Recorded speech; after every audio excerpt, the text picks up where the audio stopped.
بسم الله الرحمن الرحيم. أولئك الذين هدى الله فبهداه مقتده قل لا أسألكم عليه أجرا إن هو إلا ذكرى للعالمين. صدق الله العظيم. اللهم صل على سيدنا ومولانا محمد وعلى آل سيدنا وأصحاب سيدنا ومولانا محمد وبارك وسلم. حسن یوسف دم عیسیٰ ید بیضا داری آنچ خوباں ہما دارد تو تنہا داری.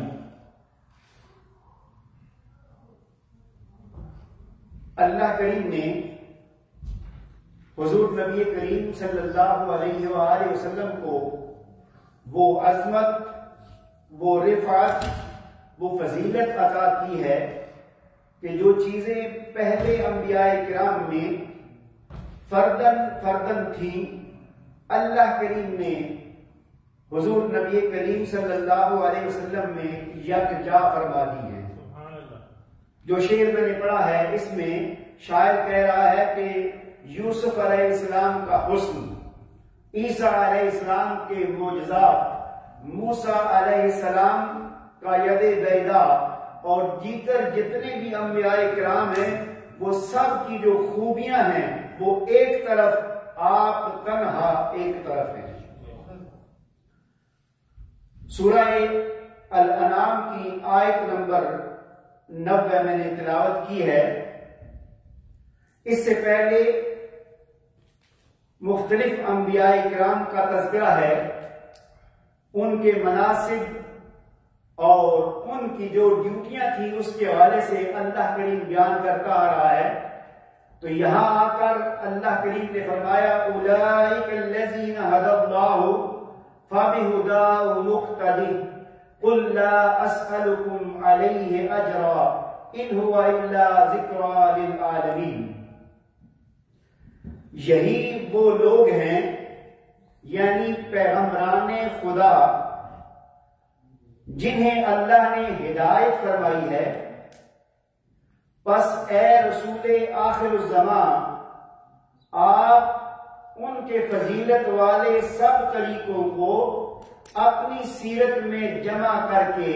ان کی پیروی کریں تاکہ آپ کی ذات میں ان تمام انبیاء و رسل کے فضائل و کمالات یکجا ہو جائیں. آپ فرما دیجئے اے لوگوں، میں تم سے اس ہدایت کی فراہمی پر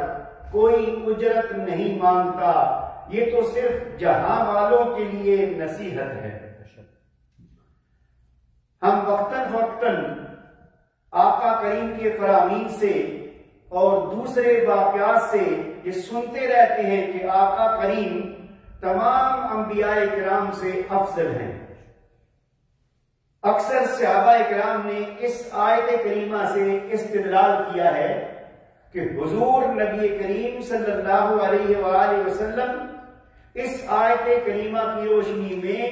تمام انبیاء کرام سے افضل ہیں کہ اللہ کریم نے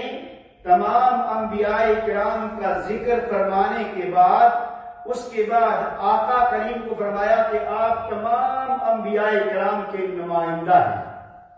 اس میں بے شمار تفاسیر ہیں، میں زیادہ تفصیل میں نہیں جاؤں گا، صرف ایک تفسیر سعدی اور ابن کثیر بغوی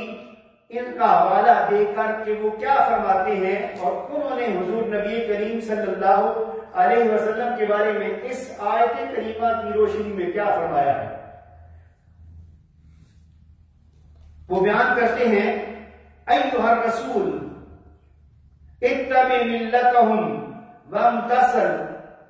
فاهتدى بهدي الرسل قبله وجمع كل كمال فيهم فاجتمعت لديه فضائل وخصائص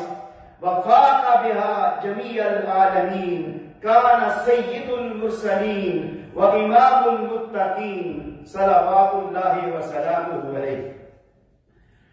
امام سعدی بیان کرتے ہیں اپنی تفسیر میں کہ یا رسول اللہ آپ ان انبیاء کرام کی پیروی کرتے ہوئے ان کی نمائندگی کریں اور ان کے سارے کمالات اللہ کریم نے آپ میں جمع کر دیے ہیں اور آپ میں ان کے فضائل بھی ہیں، ان سب کے خصائص بھی ہیں، یہاں تک کہ آپ تمام جہانوں پر فوقیت حاصل کر گئے ہیں اور پہلے انبیاء اور رسل ہیں، لیکن آپ سید المرسلین ہیں، امام المتقین ہیں، صلاۃ اللہ وسلامہ علیک یا رسول اللہ۔ الغرض اس آیت کریمہ سے ہی صحابہ کرام نے بھی حضور نبی کریم صلی اللہ علیہ وسلم کی فضیلت اور تمام انبیاء کرام اور پوری کائنات سے افضل ہونے کا استدلال کیا۔ اب اس آیت کریمہ میں جو اگلا حصہ ہے وہ تھوڑا سا قابل غور ہے۔ فرمایا قُلْ لَا أَسْأَلُكُمْ عَلَيْهِ أَجْرًا، یعنی پہلے انبیاء کرام بھی اللہ تعالیٰ کے فرمان کے مطابق، اللہ تعالیٰ کے حکم کے مطابق اپنے اپنے وقت پر آئے، انہوں نے اپنی دعوت لوگوں تک پہنچائی، تو میں بھی جو اللہ کریم نے پیغام، جو قرآن، جو آخری پیغام مجھ پر نازل فرمایا ہے، تمہاری ہدایت کے لیے، تمہاری بہتری کے لیے، تمہاری خیر کے لیے، تمہاری دنیا سنوارنے کے لیے، تمہاری آخرت سنوارنے کے لیے، اس کے لیے میں تمہیں جو دعوت دیتا ہوں اس پر میں تم سے کوئی اجر نہیں مانگتا۔ حاضرین محترم، یہاں ایک سوچنے کی بات ہے کہ اگر ہم قرآن پاک کا مطالعہ کریں، میں صرف اشارہ کروں گا سورہ شعراء، اس میں 5 انبیاء کرام کے حوالے سے 5 مرتبہ یہ آیت آئی ہے، لا اسألکم علیہ اجرا الا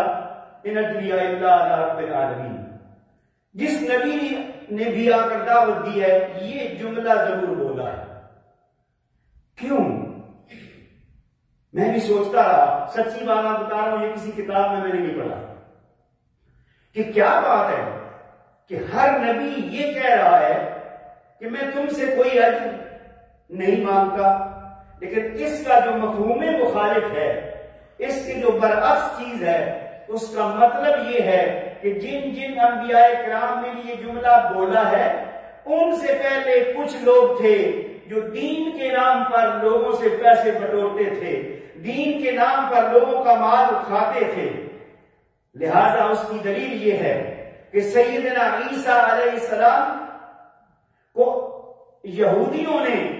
سولی پر چڑھانے کی کوشش کیوں کی تھی کہ سیدنا عیسیٰ علیہ السلام نے آ کر یہودیوں نے مذہبی اعتبار سے جو ٹھیکیداری قائم کی ہوئی تھی، جو دین کے نام پر لوگوں سے مال لوٹتے تھے، جو ان کے لیڈر تھے، جو ان کے علماء تھے، جو ان کے راہب تھے، وہ لوگوں سے مال لیتے تھے تو ان کو تبلیغ کرتے تھے۔ سیدنا عیسیٰ علیہ السلام نے آ کر اس پر ضرب لگائی تو ان یہودیوں نے آپ کے خلاف پوری قوم کو کر دیا۔ تو اسی طرح حضور نبی کریم صلی اللہ علیہ وآلہ وسلم نے بھی یہی سیرت، یہی جملہ، یہی کلمات فرمائے کہ اے قریش، اے کفار، اے امت مسلمہ، میں صبح و شام جو تمہیں دعوت دیتا ہوں، تبلیغ کرتا ہوں، تمہیں ہدایت کی طرف بلاتا ہوں، اس پر میں تم سے کوئی اجر نہیں مانگتا۔ اب یہاں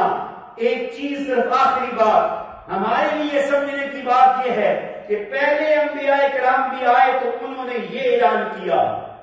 آقا کریم تشریف لائے تو انہوں نے بھی کہا کہ میں دعوت پر، دین کی تبلیغ پر تم سے کوئی اجر نہیں مانگتا۔ تو اس پر یہ واضح دلیل ہے، یہ اس کا بین ثبوت ہے کہ آقا کریم کی سیرت پر جو چلنے والے ہیں، جو آپ کے اسوہ حسنہ پر عمل کرنے والے ہیں، جو آپ کی سچی دعوت دینے والے ہیں، جو آپ کے سچے دین کا پیغام دینے والے ہیں، وہ بھی آقا کریم کی سنت پر عمل کریں گے تو ان کی دعوت بھی اللہ کی بارگاہ میں قبول ہوگی۔ اور جن لوگوں نے اس دور میں یا اس سے پہلے دین کو کھانے پینے کا، دولت کمانے کا، دولت جمع کرنے کا، اس زبان کے ذریعے سے دنیا کمانے کا ذریعہ بنا رکھا ہے، وہ یاد رکھ لیں کہ وہ قیامت کے دن ان کا کوئی نصیب نہیں ہوگا، کیونکہ وہ نہ اسوہ انبیاء پر ہیں اور نہ اسوہ رسول پر ہیں۔ انبیاء کا اسوہ تو یہ ہے کہ دین کی خدمت کریں، دین کی دعوت دیں تو اس پر کوئی اجر طلب نہ کریں۔ صورتحال آپ کے سامنے ہے کہ دین کے نام پر خواہ کوئی علماء ہیں، خواہ واعظین ہیں، خواہ نعت خوان ہیں، ہر ایک کرنے سے اپنی جیب گرم کرتا ہے، اپنا ریٹ لگاتا ہے، اپنی قیمت لگاتا ہے، تب جا کر وہ دین کی بات کرتا ہے۔ ارے کہاں ہے اسوہ رسول، کہاں ہے سیرت رسول، کہاں ہے پیغام رسول؟ تو میری اپنے بھائیوں سے یہ درخواست ہے کہ اسوہ نبی کے مطابق آپ دین کی تبلیغ کریں، دین کو دنیا کی خاطر مت بیچیں۔ اللہ تعالیٰ ہمیں اپنے حبیب کے صدقے سے اپنے حبیب کے اسوہ حسنہ پر عمل کرنے کی توفیق عطا فرمائے تاکہ ہم دین کو ایک بار پھر زندہ کر سکیں۔ اللہ تعالیٰ ہمیں اس کی توفیق دے اور اس پر عمل کرنے کی توفیق عطا کرے۔ وما علینا الا البلاغ المبین۔